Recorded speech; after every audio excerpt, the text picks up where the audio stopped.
So good morning, everyone.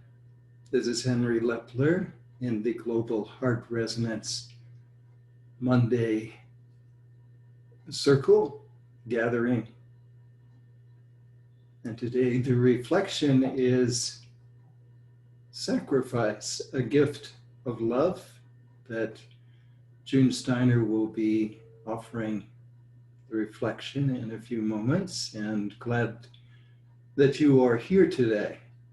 And kind of the important gift of healing that connection itself is. Feeling connected inwardly and outwardly, and the healing that that brings. And as Julie was expressing in the last hour,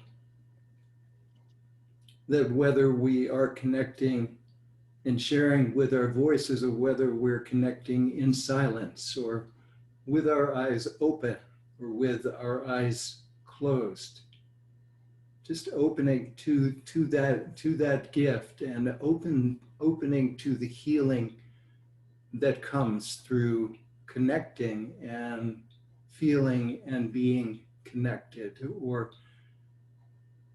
feeling valued, connected, and whole.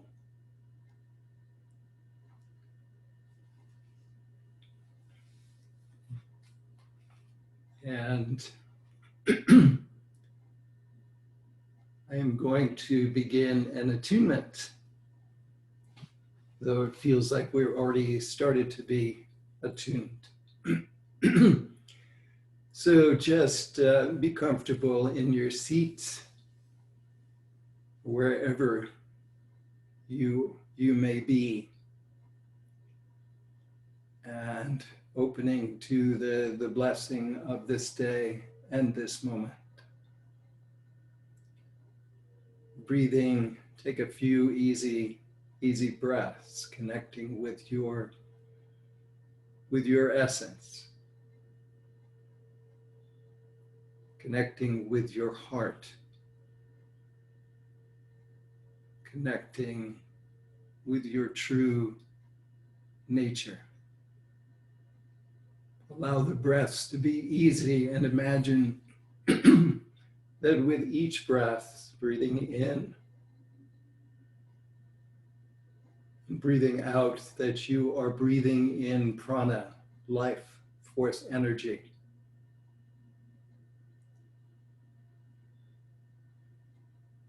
That supports you within and without.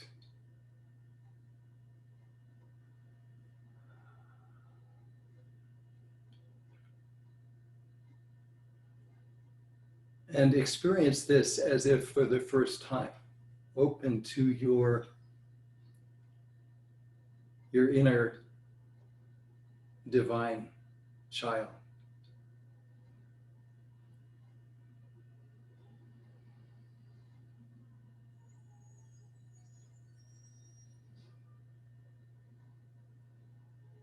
Feeling the presence of each and every person here this morning, and the unique beings and what we each bring, the gifts.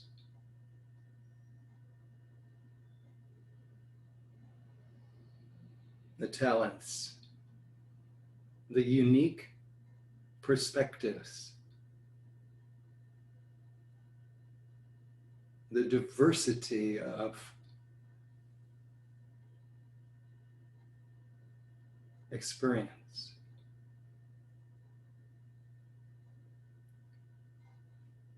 And returning back to the space, feeling awakened, refreshed, and just a couple guidelines, which I believe we all know, but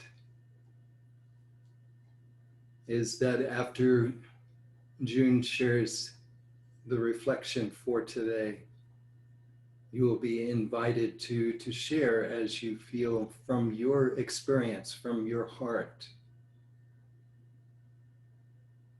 what emerges, has emerged for you.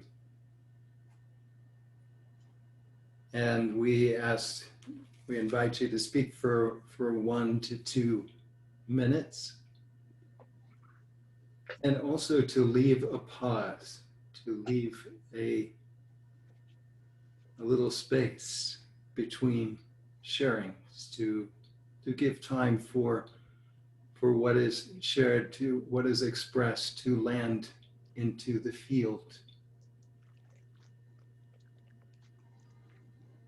And we thank you for being here, and I now hand over the talking stick to June. Good morning, everyone. This is June from California, and today we're going to talk about sacrifice, a gift of love. The definition of sacrifice, or one of the definitions, is an act of giving up something valued for the sake of something else regarded as more important or worthy. Sacrifice given willingly and with love makes us human. Repeated loving actions lay down the fundamental pathways the human brain needs to grow and give in return. Biologically speaking, we need each other. Humans have been caring for each other and giving up for each other as long as written history. Sacrifice is a human condition, by Leslie Griffey. Traces of sacrifice can be found in nearly all human endeavor. Music, sports, fighting a pandemic, helping others, war, giving up competition to achieve cooperation, and so much more. Think back to the moments, days, or years you gave of yourself for the sake of a child, another person, a war, or a cause. What was the impetus for that gift that may have required much time, energy, danger, loss, or other valued offering? Where in the world today is sacrifice needed to improve the human condition? To create healthy environments, to fight poverty and starvation, to heal physical and emotional wounds, to fight a world pandemic, to help encourage and create a higher consciousness, to heal our impoverished planet, and to create global communities that establish and maintain the dignity and health of all peoples. Looking into your heart and mind at this time, where would you consider sacrificing something valuable of you to further human and global healing?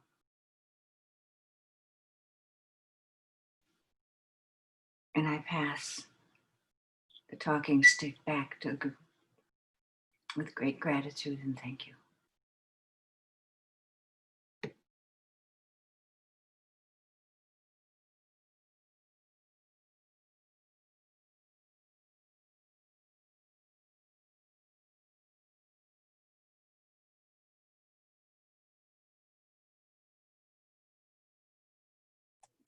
This is Ken from Germantown, Maryland. I think the biggest sacrifice that we can make, especially out of love, is to put the ego aside and what it wants and listen to our heart and do what it says, regardless of what the ego says. I found that's the biggest sacrifice that I've ever encountered. I offer that out for reflection.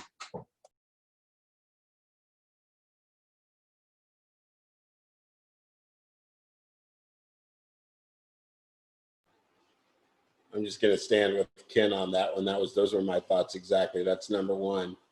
All of that you could put some value on oh, I'll get rid of money, I'll get rid of my possessions, I'll do anything, I'll give my life. But everyone around us needs to just lose the ego.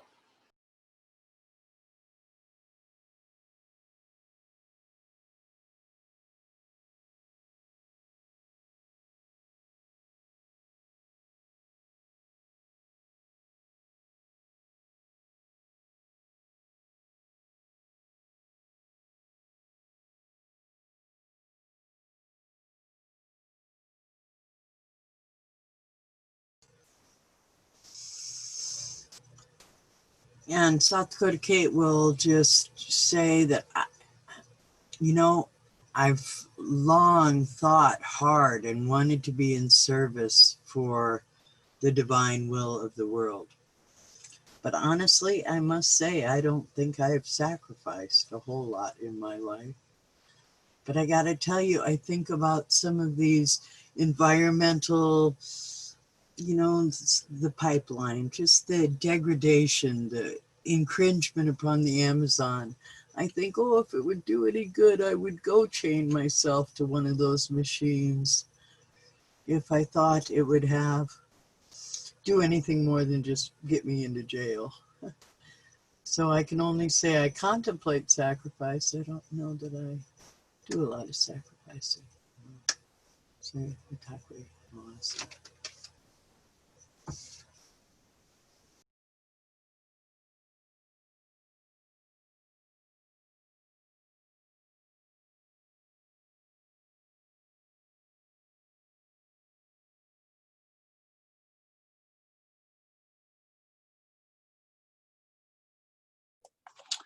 I'm led to follow up on what Kate just said. I think all of us, especially the ego, thinks we need to make a big phenomenal impact if we're really going to improve things. But we forget how much of an impact we can make in an individual's life to inspire them and give them what they need to grow and expand, and not what our mind wants to give them. Often we give what the mind says. It's like any true creation needs certain nourishment to grow and to blossom. And when we observe and look at the growing and blossoming of a person and give them what they need, we are helping creation. And I think if people did that routinely, all the issues that you see would probably evaporate because they would be operating from a different space.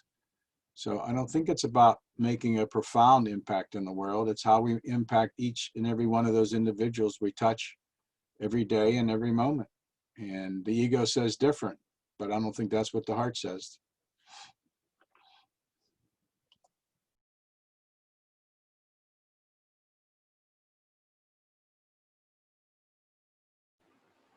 I'm just going to go after Ken every time now. I have a quick story for you, Kate. Because of your concern over plastic and recycling, I've completely changed the way I do that. So there, you have affected someone.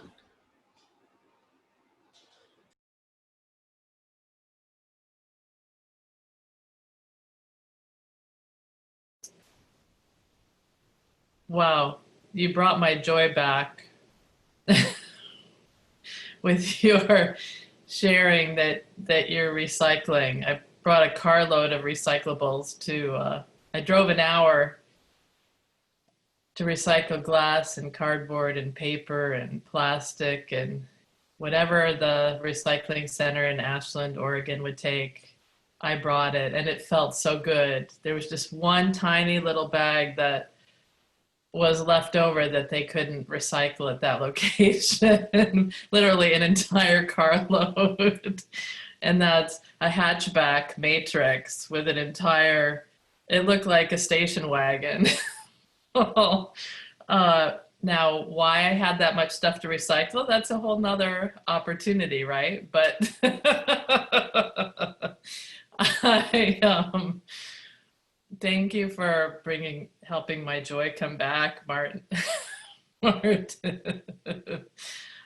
I am probably spent a minute or two already, but I just want to add that one of the things I'm sacrificing or looking at sacrificing is I think it's an egoic drive to do, like for the sake of doing. And I am practicing more meditation and more being the love, light, peace, joy, learning what it really means to love myself, because I believe I will transform and transmute the old energies that live in my energy field better if I spend more time being. So sacrificing the propensity to do. Thank you all.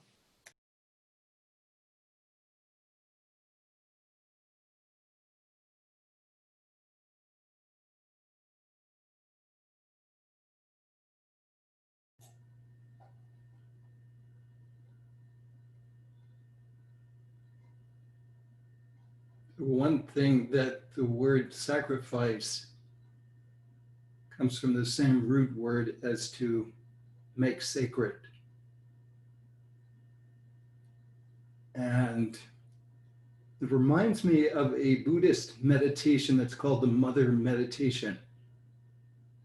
And at least the understanding of the perspective is that everybody that we come in contact with in this lifetime has been our mother in some other prior lifetime. And appreciating the countless acts of love that are made to raise a child. And so extending that to the child of our creation and what is important. And I heard the line from the song, "You Raise Me Up," which is a powerful song, but I just heard the line that I didn't hear before, is there is no light without its hunger. And it is that hunger that draws us to sacrifice, to give up ego, whether it's in the raising of a child or in contributing to something that's important to us, or doing some exercises in the morning that help us to, kind of sacrifice being comfortable to do something that helps us to make the rest of our day a little more sacred. And I'm complete.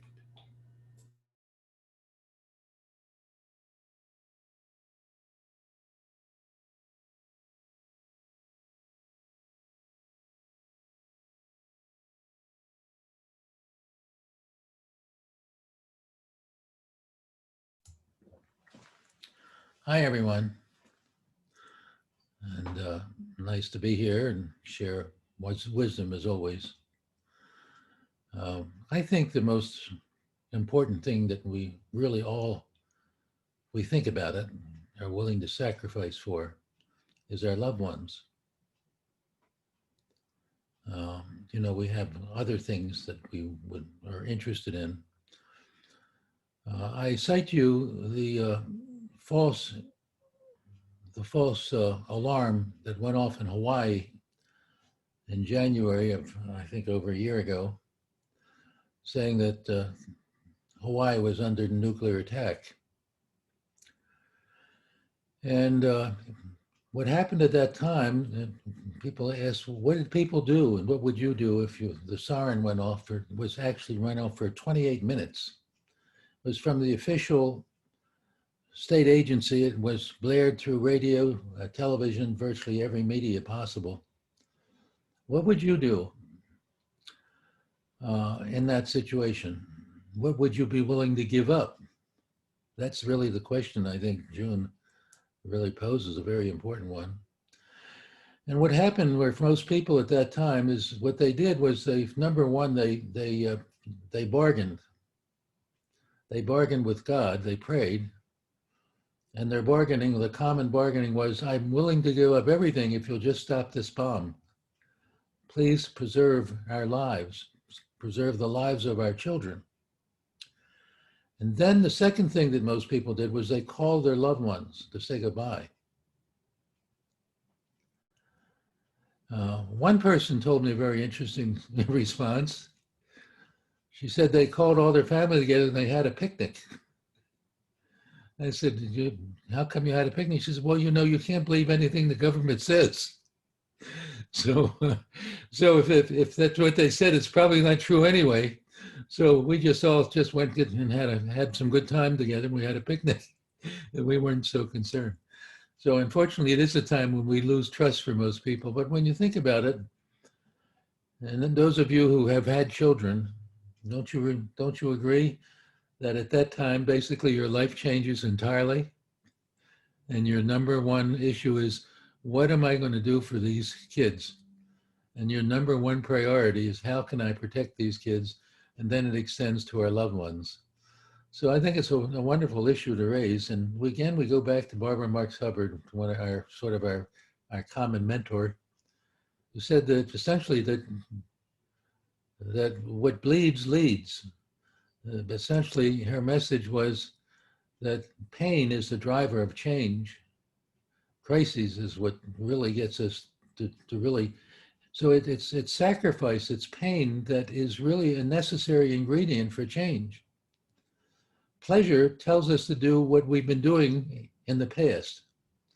So most of us are driven, our motivation as a student of behavior, most of us are driven by pain or pleasure. And pleasure, which is wonderful, we all love pleasure, tells us to do what is right, what feels good, and it says continue to do whatever we've been doing. And if we continue to do what we've been doing, it's only a matter of time before someone pushes a button, or we have global warming that's more than we can handle, we have more prejudice than we can handle, or we have more starvation and so on. All the kind of things we're headed for, but we know our problem. So somehow it's almost as though we need to invite some pain, because if pain is the driver of change, we have to ask ourselves, as long as we keep seeking pleasure and we feel good about things, we are not going to change the things we need to change.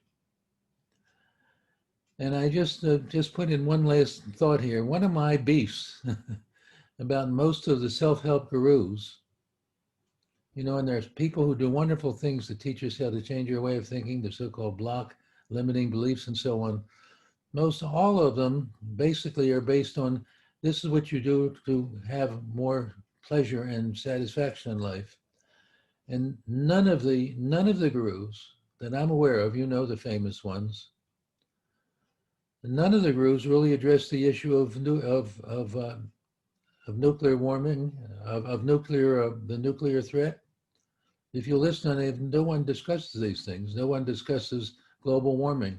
They basically they're all aimed at, well, what do we do to be more comfortable? So I think June, I just applaud you. I think it's important that we realize that sometimes it's pain that we need, if that is the basis of what we need to do to change. And I think most people here on this group particularly realize that we're in trouble. We're in deep trouble in this world.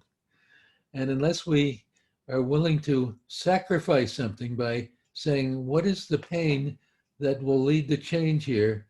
And sometimes maybe it's a matter of asking ourselves, to what degree as I've said right along, what's the next step? What do we need to do to bring about change? And it does involve, I think it's going to involve some pain, looking at ourselves and saying, what is it that we can do? And I don't know that we're doing enough of that. So I hope you don't feel offended if I'm sort of offering a challenge and saying, I'm directing this kind of at us, that we are, as I've said, made along, we're the low-hanging fruit. And unless we wake up ourselves, we're not going to wake up other people. We like to say it's the other people that need to wake up, but we need to say, what can we do to make these changes? And I think we're on the right track, really. I think we're the leading people. So that's one of the reasons I think we all come here, because we do have the heart, we do have the motivation, and we need to ask the right questions. So thank you for allowing me to share that. I'm complete.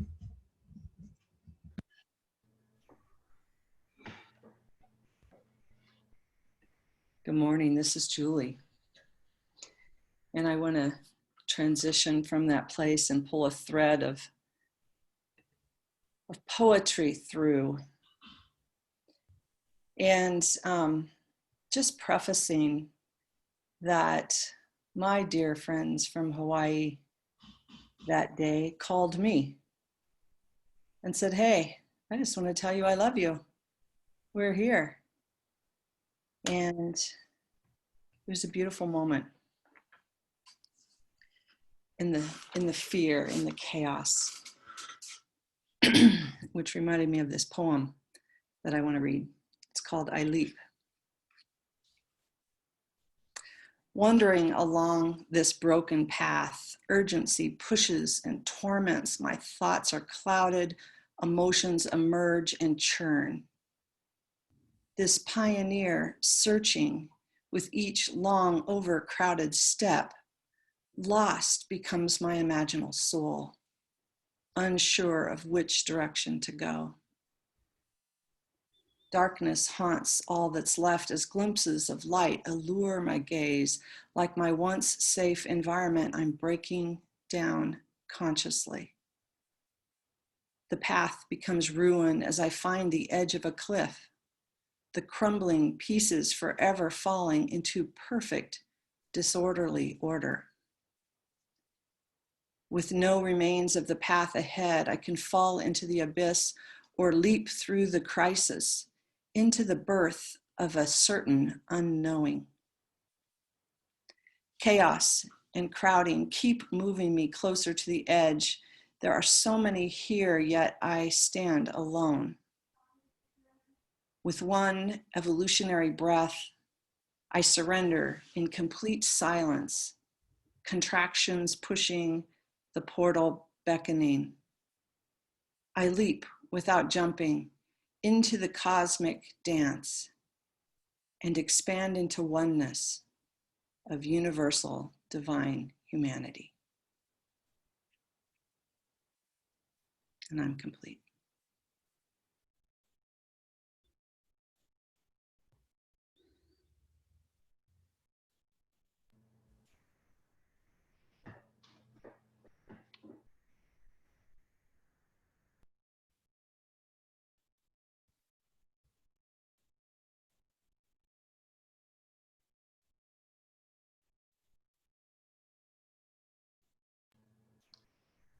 Beautiful poem.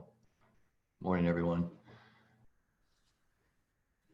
I mean, isn't it forever? There's been this, back in my early studies, Eros and Thanatos. There's always the light and the dark. And this whole thing about pleasure and pain and recycling. First of all, for all we were talking about the plastics and all that, so fortunate to live here in Boulder. They come right to my doorstep basically and pick up all that stuff and have an incredible program. So very happy with that. I went to my brother, 60 years old, who passed away from cancer this weekend. And, it's kind of like the ultimate recycling in effect. And there's always pain and sadness and grief with letting something go, quote, away. And yet he came to a place and of really trusting that he was going to be recycled. And yes, everyone felt a loss, a pain, a sadness.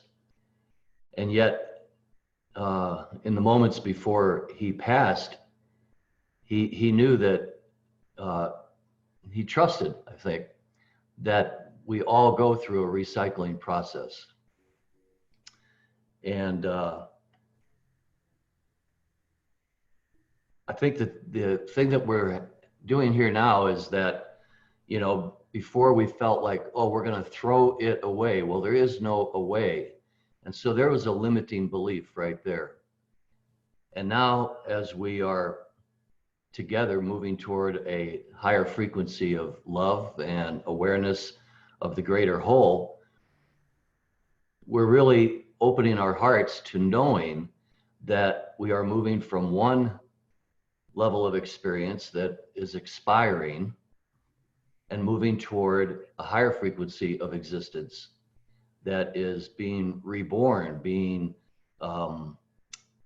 refitted. And so that the pain of letting go is being transferred to the joy of a new beginning. And we're all in that, and that comes through the heart space. With every pain and sadness and loss, there's, if we choose, that opening of love to this new beginning and this shared experience of love and reformation, reforming, being informed and then reforming. And at least for me, it's a glorious moment, actually. And so as I let go and trust recycling on this material plane, but even more importantly for me, we are recycling into the next incarnation in the energetic resonance of the whole, of the singularity, so to speak. So we're helping each other. I really try to. I feel very honored to be part of this group and our organism that knows and trusts that we are moving together to a refined form that comes out of the ashes of what we are recycling. And just feeling in love.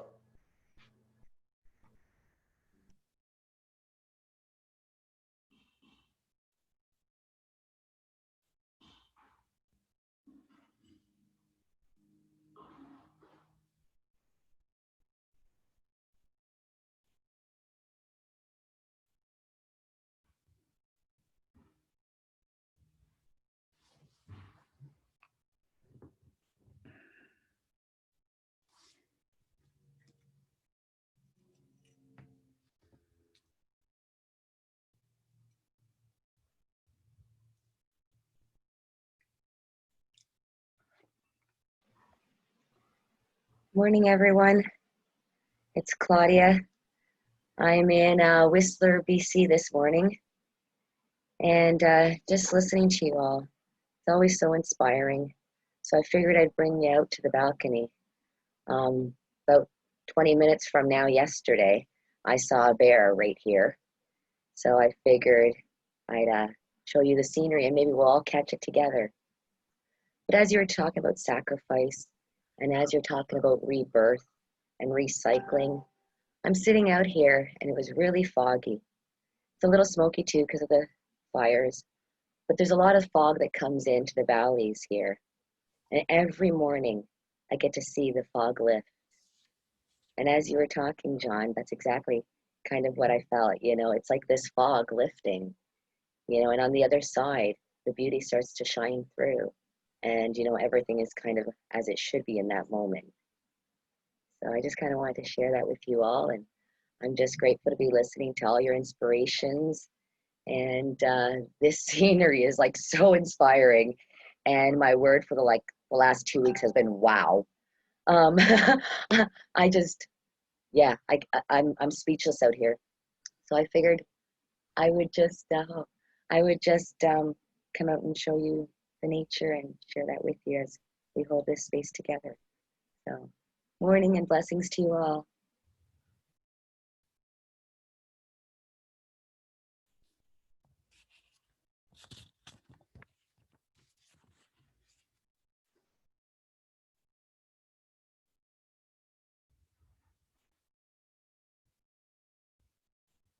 And hopefully we'll see a bear right there. That's exactly where he came through yesterday. And on my Facebook wall, I have a picture of him just over there is whereabouts where I caught him. So this is his path.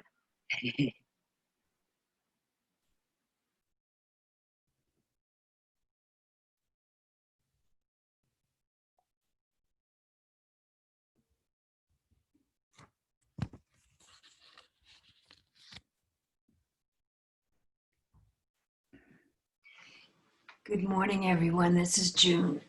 And as I've been listening to all the different ways of giving love or of giving of ourselves, of letting go of what we may think we need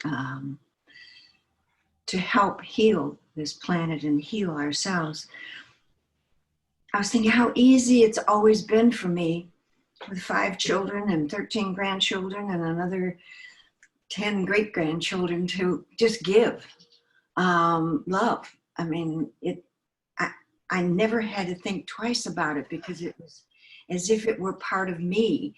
And so that giving of love and giving of the time and giving of the energy never felt like a sacrifice.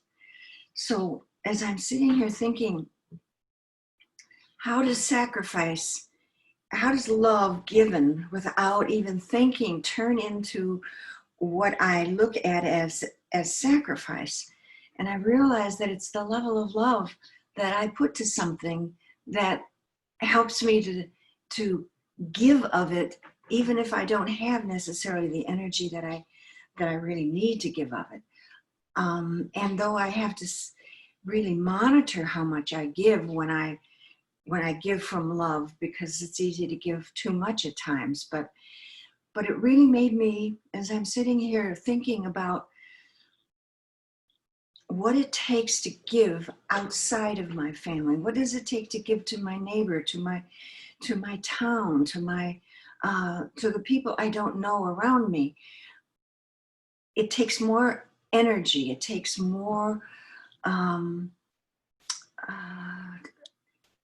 motivation if the level of love is less. And so I'm asking myself, how do I raise the level of love that I have to include everything around me, everyone around me? And as I sit here and looking out my window, seeing the beauty of the trees and the mountains, and in this smoke, I can't see the mountains. And so I say, well, what do I need to do to make sure we don't have smoke so that I can see these beautiful mountains? And I have to dig deeper to be willing to sacrifice, to give something of myself or of what I love to help it be possible to see those mountains all the time, not just when everything is okay. And so I'm just taking in what everyone is saying today and realizing that sacrifice, when given in deep love, doesn't feel like sacrifice. And so the more I feel like sacrifice, the more I need to love. And then I can let go of that feeling like it's too much, too hard, or too anything. And so I'm really sitting here steeping with that today. And thank you so much for all that you're bringing forward and helping me to really deepen my thoughts about. So I'm not complete. I'm finished at this particular moment, but I'm growing and opening and hopefully loving more every day. And I put the talking stick back into the center.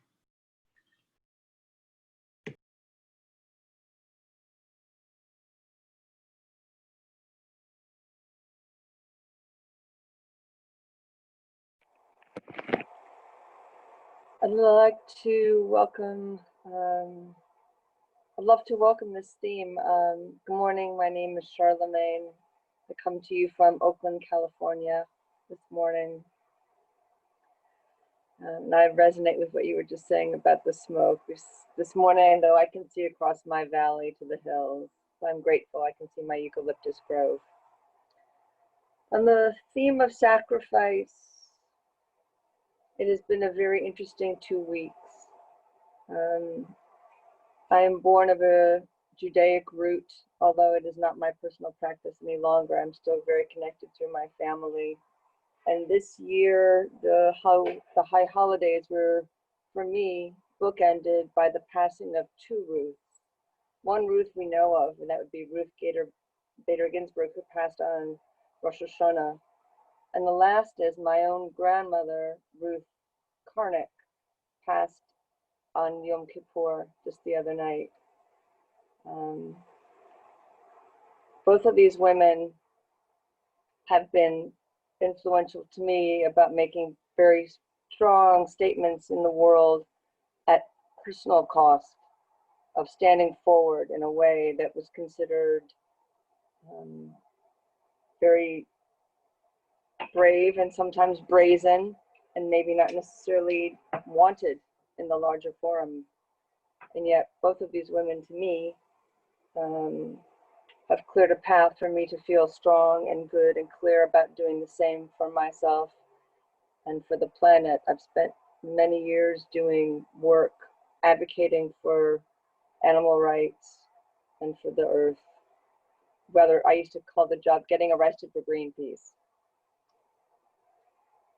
And a lot of the people in my family did not understand why I would sacrifice what to them was what could be a far better job with better pay and more comfortable life, to instead work for the continued betterment of the understanding of the caring for the planet and all the other creatures upon it.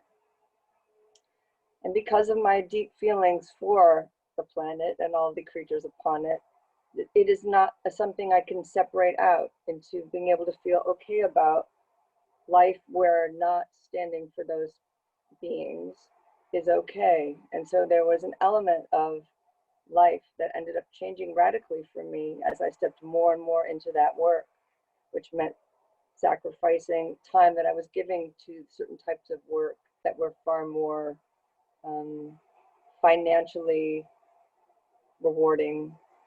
And yet the beauty I got to see every day, the connections I got to make every day doing that work couldn't be bought. You couldn't buy them.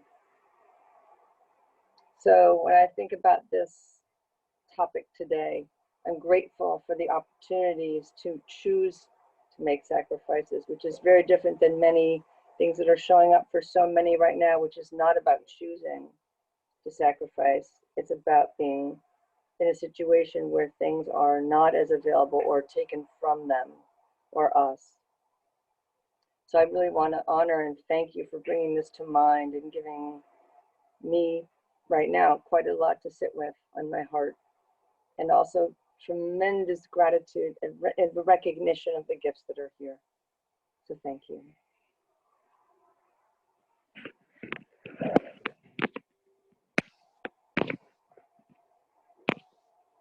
I'm complete.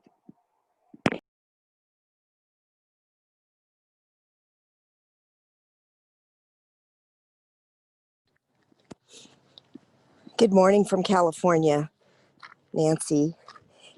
And I'm feeling grateful this morning that I do have so many choices to choose where I want to give my time and my energy. And I think about sacrifice all the time because I'm hard on myself and I sometimes feel like, well, gee, I'm not doing enough. And,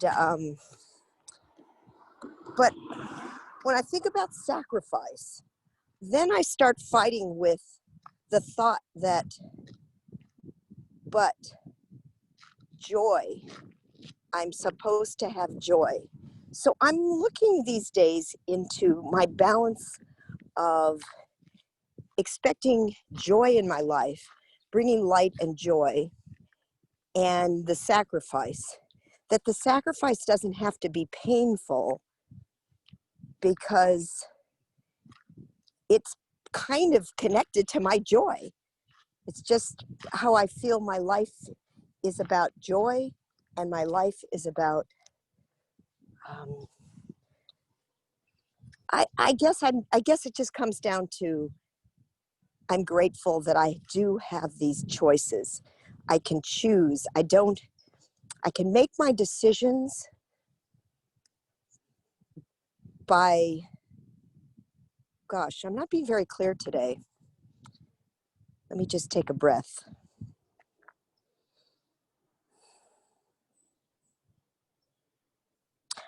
I'm appreciative these days of lots of dialogue in different circles. And this is important that we come together to share. And I think the thing that I'm sacrificing the most of in my life these days is my time. And I'm discerning where I want to spend my time, because the time is precious. And I'm grateful to spend this time with all of you today too. Even though I rambled more than some of you know me, this is not my normal rambling. I'm going to do some meditation and I'll be back to myself next week. All right, sending love to all of you. Thank you for being here.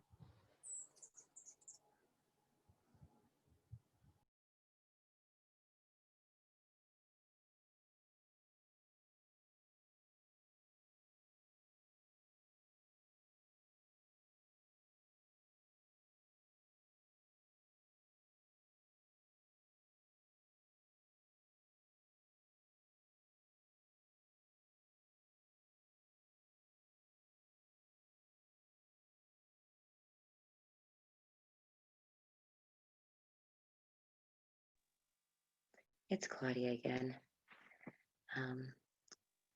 You know, when we talk about sacrifice too, I think one of the things, I like the word offering better. I find that in this field, there's a lot of words that I'm being challenged with, you know, in my understanding of the meanings and stuff. And I'm not sure if it's because I have family in Guatemala and connected to the whole Mayan culture, you know, and growing up, I got a lot of, oh, you know, your people sacrificed others, and, you know, this whole idea of the word sacrifice. And early on in our mythology and in our creation, one of the first deities that presented themselves to the people was Tohil. And Tohil offered the fire. And that's how we got the day Toch. Because the only thing that the deity of fire, asked was that we make offerings. And I'm not sure where the word offerings became sacrifice. You just mentioned, the last couple of you, choice. You know, Nancy and Charlemagne and stuff, choice. And where we choose to spend our time, our energy, our love, our giving. And to me, that's not sacrifice. To me, that is offering. To me, sacrifice is if we don't have a choice, if it's been taken away and we're forced to do something. But I choose to look at it as an offering. I offer of myself. I offer of what I have. When I look at it as an offering, it doesn't seem to cost me as much. I'm not necessarily looking for a reciprocation. If I'm offering, I'm just doing what naturally comes up, what I'm naturally being directed. To me, that doesn't use up a lot of energy or a lot of attention or focus unless it's not being respected, or unless it's being mismanaged by the other side or whatever. Then it's again my choice in how I offer and where I choose to offer. If someone takes that away from me, then that's a sacrifice that I have to make, or they've sacrificed me to that duty, to that obligation, to that whatever. But the choice, we could use the word offer or sacrifice as a parent. I had 3 children. You know, I was married. Oh yeah, well, it's a sacrifice if you want to look at it that way. You know, but I love my children. I chose to have them. I chose to keep them. You know, as parents, a lot of the times we do give of the best. You know, we make sure that our children have clothes first before ourselves. You know, if there's a goodies sitting there, treats that we've bought and we've got in the kitchen, who usually gets those? The children. As adults and parents, a lot of the times we have to go hide our special little treats. You know, because we do give of the best a lot of the times as parents to our children. So I'm just rambling now. But I'm choosing to use the word offerings instead of sacrifice. I think in our society, unfortunately, we can try to reclaim some words, but the ideas, the intention, the power, the thoughts that people have behind them echoes certain feelings, certain thoughts around them. So in my world, I try to encourage people to offer more. So thank you. I'm complete for now.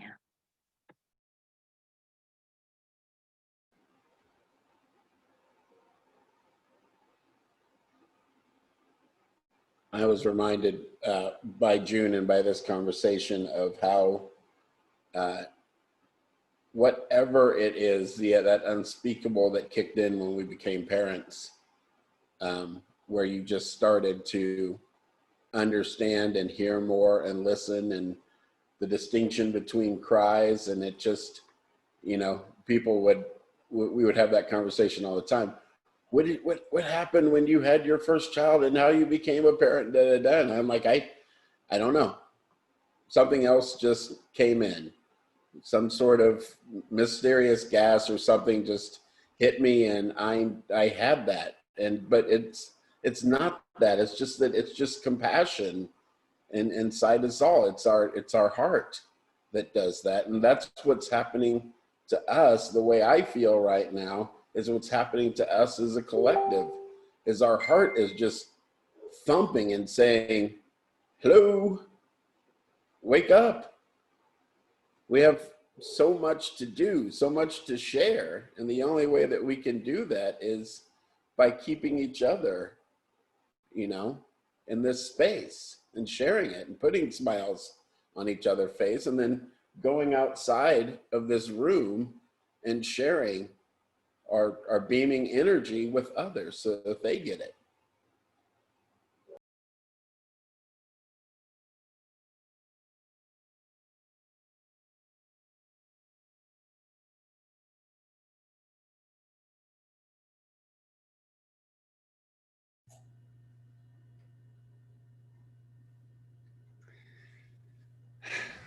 That is so true. And, in the world, I'm looking for so much that makes sense, but, the only thing that seems to make sense anymore is kindness. And Claudia and Nancy, just talked about that as far as, we have a choice. And we talk about sacrifice. We've come to believe that the best lives that we can lead seem to involve sacrificing the best things about ourselves. And that is kindness. Because, if we give up kindness, especially our own acts of kindness, we deprive ourselves of a pleasure that's fundamental to the sense of well-being. And we need to take care of ourselves before we can take care of others. And we so often sacrifice. Kindness has expanded over time to take the sentiments of empathy, compassion, humanity, generosity, which fundamentally all denote open-heartedness. And yet we think that, kindness at times is sort of a crack in our armor, exploitable, outward vulnerability. And yet this is so giving to our own selves.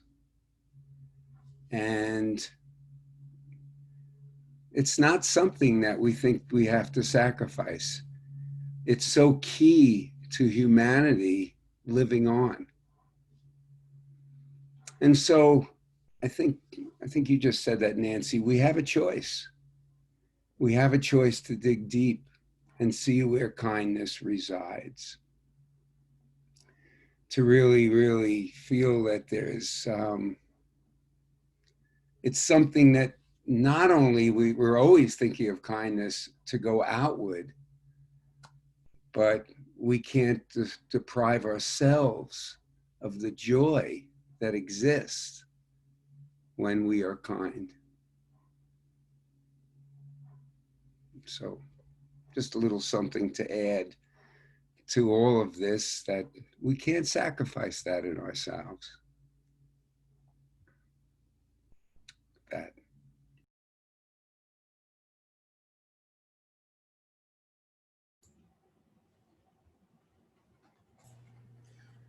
I'd offer condolences to the people who lost loved ones, and to ourselves for the loss of our wonderful judge.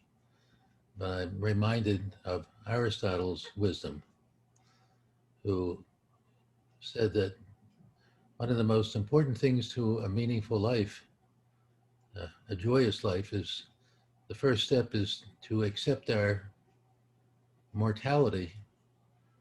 And when we realize we accept our mortality and we are comfortable with the idea that we are mortal and will die, then we can go on and enjoy life more. That part of the existential problem is we're so concerned about our mortality, but accepting the reality of life is one of the first steps to making life meaningful, to be able to accept it. It sounds like John's brother was able to do that. And then the last comment and I'd like to make is that we are the most advanced evidence of evolution. We have the most cells, trillions of cells. We have a special brain and so on. One of the things that makes us unique is that each of our organs, if we look at ourselves, we have multiple organs, not just multiple cells, trillions of cells, we have multiple organs. And when each organ contributes whatever it does, whether it's a brain cell, a heart cell, a kidney cell, a liver cell, or an anus cell,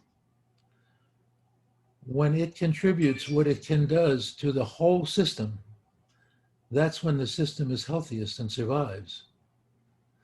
So if we look at ourselves in terms of, if that's a clue to us about our Creator has made us in such a way, when we identify who we are and what we are, what part of the whole system are we?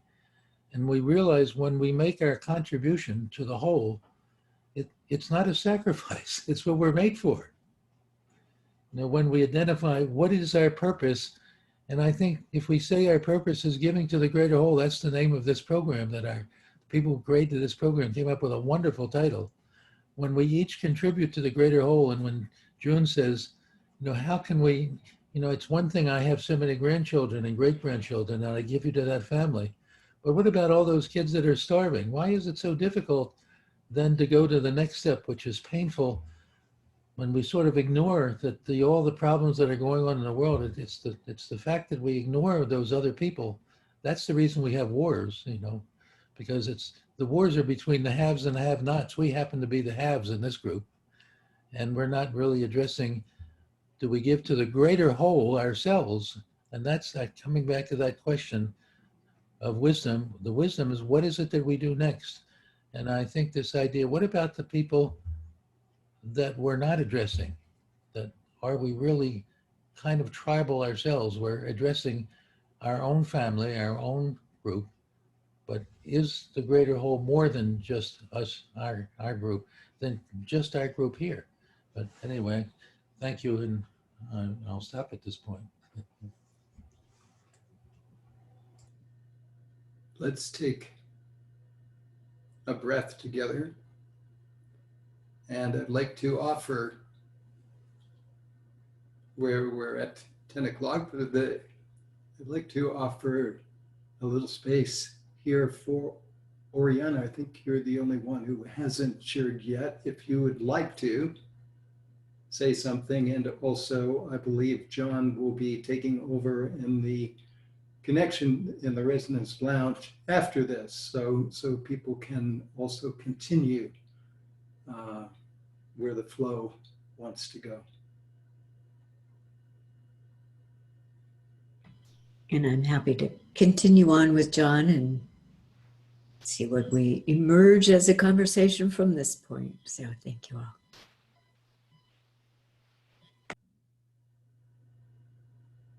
So thank you, June, for a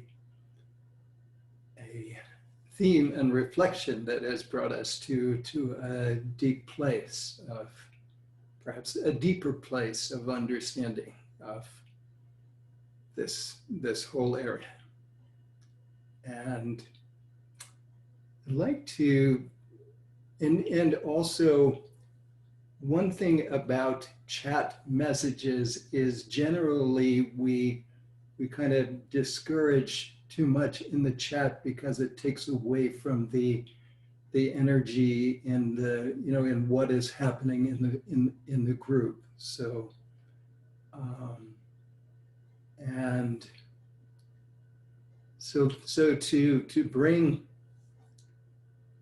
this to a close, I will kind of bring in or invite you to the Yam time, which is the Bija mantra for the heart chakra. And so I invite you to make an offering of your sounding, and perhaps the mysterious gas that Martin spoke about will be emitted as we do that. So please take yourselves off of mute and let's take a breath together as one. And sound the yum. Yum. Yum, yum, yum. Yum, yum, Yum. So thank you all, and I'm going to make John host before I leave, and have a beautiful rest of the day and week, and sending lots of love into our planet and our world at this time. Take care. Thank you, Henry. I got to tell you, mysterious gas. What an incredible! I've never heard it put just like that. But I think that's the glory of the whole thing, is that, you know, we always look for understanding and labels, and